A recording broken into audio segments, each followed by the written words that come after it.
I'm gonna teach you how to make a pineapple smoothie, and you need to be excited because this one tastes so good.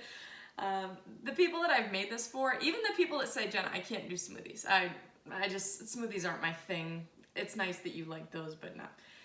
These are so good. People have told me, I've never been to Disney World and had one. Well, I've been to Disney World, but I've never had, they have these like whip things, pineapple whip things that are like frozen at Walt Disney World that they say are unbelievable and amazing, and they say that this reminds them of that, and it tastes so good. So I'm excited to teach you how to make this because parents just want to keep their kids healthy, and pineapple is such an amazing source of vitamin C, and it's so good for if your kid ever starts to come down with a cough or has a cough or they start to get the sniffles.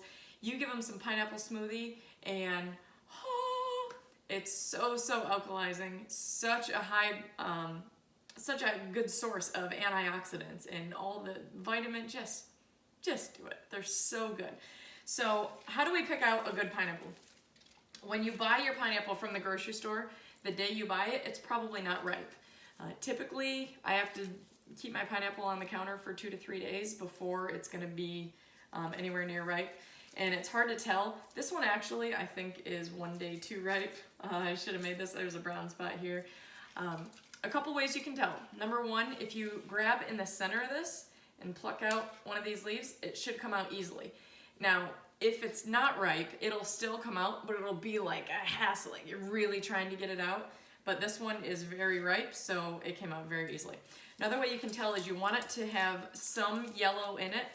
It's rare to get a pineapple that's pure solid yellow all around, but yellow on the bottom is typically an indicator. A good amount of yellow is what you're looking for. You don't want to have just one little spot of yellow. You want a good amount of yellow. And then it should have a little bit of give. When you press into it, your finger should be able to go in just a little bit, but not so much give that it just goes right through, okay? So those are some of the ways you can tell. And then the other way that my produce manager taught me is you should smell it, because any fruit that is ripe should smell like the fruit tastes, or like it smells after you cut it. So yeah, this one's ripe. So cutting into this, you can, I've heard people that they just rip this off. You can actually just rip the crown off if it's ripe. I don't usually, because I'm gonna cut this off anyway, so, but it does make it, it's kind of cool little thing you can do. So what I'm gonna do is I'm gonna cut this for my smoothie, and I always wanna get to, when I'm cutting, I always wanna get to a flat end. So I'm gonna cut the bottom off so that I have a flat end right here. And then I'm just gonna go around. I'm gonna cut all the way off here. Now, pineapple also has something called bromelain in it. And bromelain is, it's a little bit acidic on your tongue. So if you've ever eaten pineapple and you eat a lot of it, 10 or 15 chunks of it, eventually your tongue starts to get like this tangy, I don't know how to explain it, you know what I'm talking about. This like tangy feeling on it, that's called bromelain. And bromelain keeps you from monomealing on pineapples, at least keeps me from monomealing. When I say monomeal, I mean eating one whole meal of just one fruit. So I can't sit down and eat a whole pineapple all at once, but I can drink it. When you drink it through a straw, it doesn't do anything to your tongue. So that's a little secret. Now, when you cut the outside off, it gives you this, but you see this circle right here? That's the core. That is a very rough, very tough core that you want to cut around. So I just kind of cut a square around it. So I'm just going to go do. I'll do 4 cuts around the outside. And then, all right, so this is the meat of my pineapple. And I'm going to cut it up just small enough that my blender is not going to have a problem. So remember when I said there's going to be a rotten part? That, can you see it? It's real mushy and gross. I don't want to include that. Put that in. And then I'm going to add, to make this like a frozen whippy kind of consistency, I'm going to add ice and I'm going to add water. Now, depending on how watery you want it, depends on how much water you put in. Depending on how frozen you want it. If you want like a frozen treat, or if you're adding alcohol to it. Jenna, this is a kid's video, don't say that. We're keeping your kids healthy. unless they drive you crazy and you need alcohol, then you can add alcohol to it. But you could add more ice if you wanted it more frozen. So I'm gonna add, and I don't measure, but actually about that much ice. And then I'm gonna do water to maybe halfway.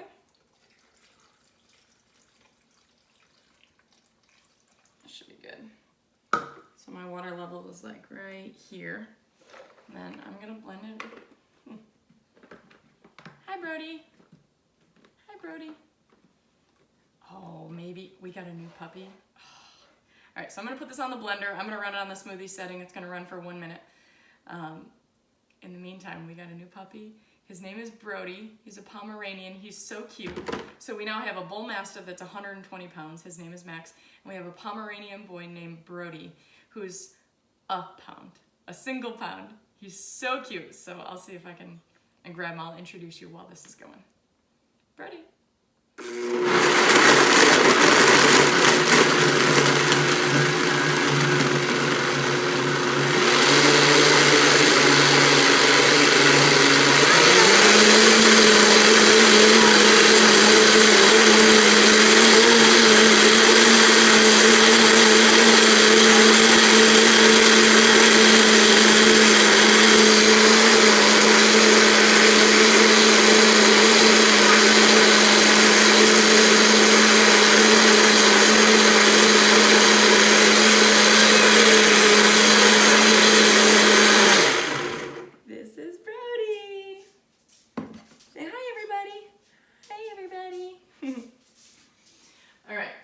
So my smoothie's done.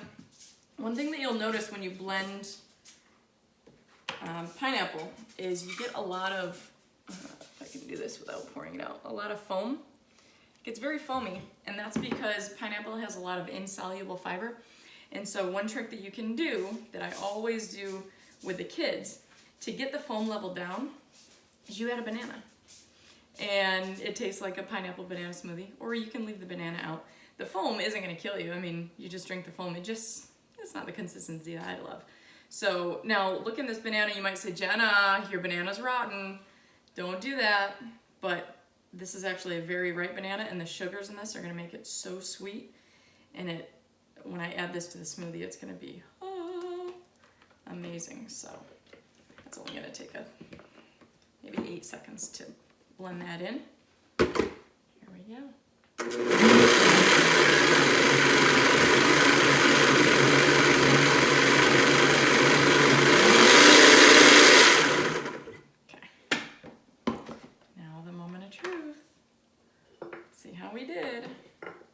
There's no way your kid won't drink this, by the way. I've never given it to a kid and they're like, oh no, this is gross. No, every kid loves this. And it's a great way to know that you're getting good vitamins and minerals into your kid first thing in the morning or midday snack.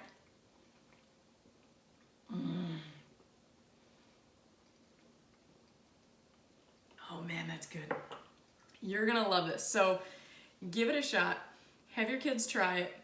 And it's okay if you drink it too, because oh my gosh, so good for you, so alkalizing, and just knowing that you're giving your kids what they need, especially if they're coming down with a cough or they're starting to come down with a symptom of some sort, pump them with pineapple and you'll be very happy. Enjoy.